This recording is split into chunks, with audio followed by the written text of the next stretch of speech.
Section 2: The degree of men's natural enmity to God. I now proceed to say something with respect to the degree of this enmity, tending in some measure to show how great enemies to God are natural men. 1. They have no love to God. Their enmity is mere enmity without any mixture of love. A natural man is wholly destitute of any principle of love to God, and therefore never had the least exercise of this love. Some natural men have better tempers than others, and some are better educated than others, and some live a great deal more soberly than others, but one has no more love to God than another. For none have the least spark of that. The heart of a natural man is as destitute of love to God as a dead, stiff, cold corpse is of vital heat.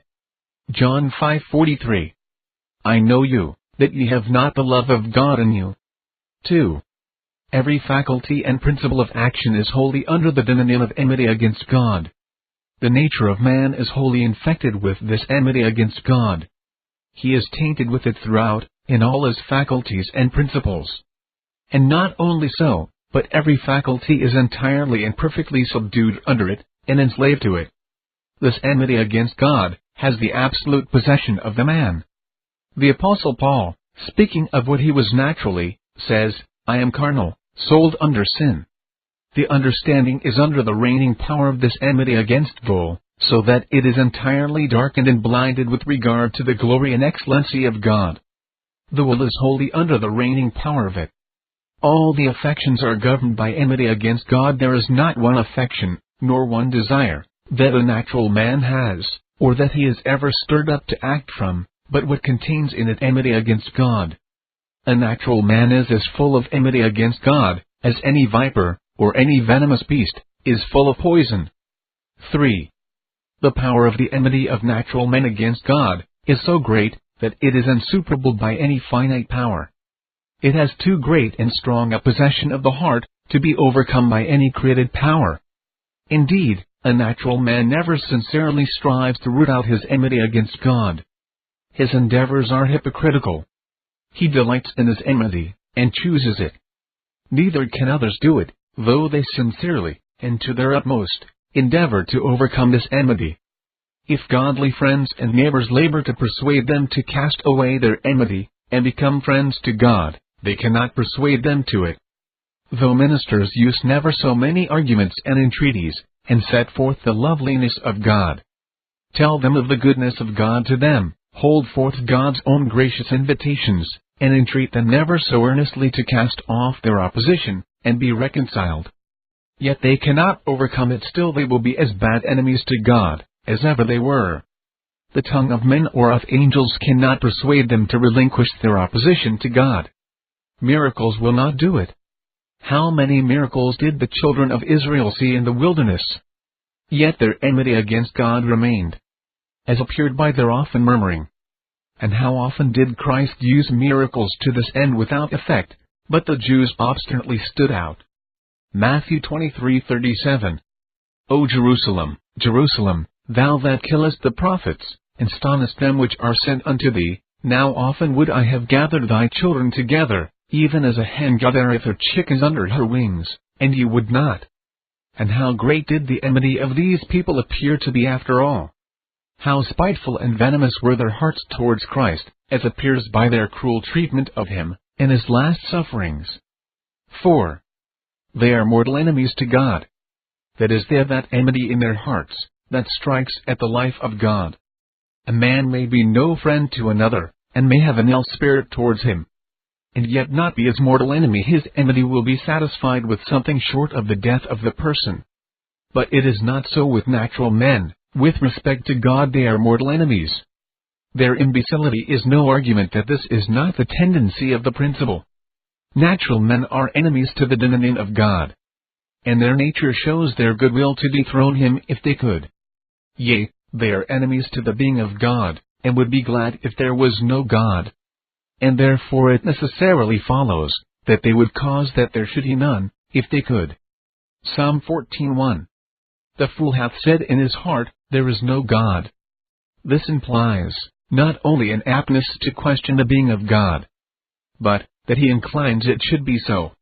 His heart says, 1e. His inclination says, The words in the original are, "The fool hath said in his heart, No God." That is, I would have none, I do not desire any, I wish there was none. That would suit my inclination best. Let the world be emptied of a God, he stands in my way. And hence he is an atheist in his heart. The viper's poison is deadly poison. And when he bites he seeks the precious life, and men are in this respect a generation of vipers. Their poison, which is enmity against God, seeks the life of God. Matthew 3:7. O generation of vipers. Psalm 58:3, 4. The wicked are estranged from the womb, their poison is like the poison of a serpent. Deuteronomy 32:32, 33. For their vine is the vine of Sodom, and of the fields of Gomorrah their grapes are the grapes of gall, their clusters are bitter. Their vine is the poison of dragons, and the cruel venom of asps. The divine nature being immortal, and infinitely out of our reach, there is no other trial possible, whether the enmity that is naturally in the heart against God, be mortal or no, but only for God to take on him the human nature, and become man, so as to come within man's reach. There can be no other experiment. And what has been the event? Why, when once God became man, and came down to dwell here, among such vipers as fallen men, they hated and persecuted him, and never desisted till they had imbrued their hands in his blood. There was a multitude of them that appeared combined in this design. Nothing would do, but he must be put to death. All cry out, Crucify him, crucify him. Away with him. They had rather Barabbas, who greatly deserved death, should live, than he should not die. Nothing would restrain them from it. Even all his preaching, and all his miracles, but they would kill him. And it was not the ordinary kind of execution that would satisfy them, but it must be the most cruel and most ignominious they possibly could invent. And they aggravated it as much as they could, by mocking him, and spitting on him, and scourging him. This shows what the nature and tendency of man's enmity against God is. Here it appeared in its true colors. 5. Natural men are greater enemies to God than they are to any other being whatsoever. Natural men may be very great enemies to their fellow creatures, but not so great as they are to God. There is no other being that so much stands in sinners' way, in those things that they chiefly set their hearts upon, as God. Men are wont to hate their enemies in proportion to two things, namely their opposition to what they look upon to be their interest, and their power and ability. A great and powerful enemy will be more hated than one who is weak and impotent. But none is so powerful as God.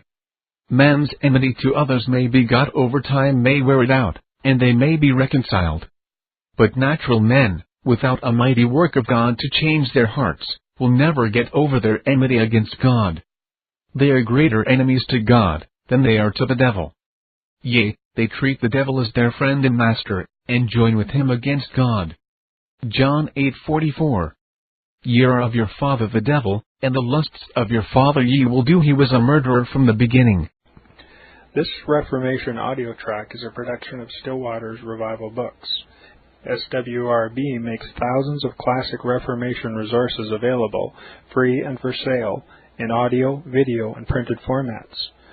Our many free resources, as well as our complete mail-order catalog, containing thousands of classic and contemporary Puritan and Reformed books, tapes, and videos at great discounts, is on the web at www.swrb.com. We can also be reached by email at swrb@swrb.com, by phone at 780-450-3730, by fax at 780-468-1096, or by mail at 4710-37A Avenue, Edmonton, that's Edmonton, Alberta, abbreviated capital A, capital B, Canada, T6L3T5. You may also request a free printed catalog. And remember that John Calvin, in defending the Reformation's regulative principle of worship, or what is sometimes called the scriptural law of worship, commenting on the words of God, which I commanded them not, neither came into my heart, from his commentary on Jeremiah 7:31, writes, God here cuts off from men every occasion for making evasions, since he condemns by this one phrase, I have not commanded them, whatever the Jews devised. There is then no other argument needed to condemn superstitions than that they are not commanded by God. For when men allow themselves to worship God according to their own fancies, and attend not to his commands, they pervert true religion. And if this principle was adopted by the papists, all those fictitious modes of worship in which they absurdly exercise themselves would fall to the ground. It is indeed a horrible thing for the papists to seek to discharge their duties towards God by performing their own superstitions. There is an immense number of them, as it is well known, and as it manifestly appears. Were they to admit this principle, that we cannot rightly worship God except by obeying his word, they would be delivered from their deep abyss of error. The prophet's words, then, are very important, when he says that God had commanded no such thing, and that it never came to his mind, as though he had said that men assume too much wisdom when they devise what he never required, nay, what he never knew.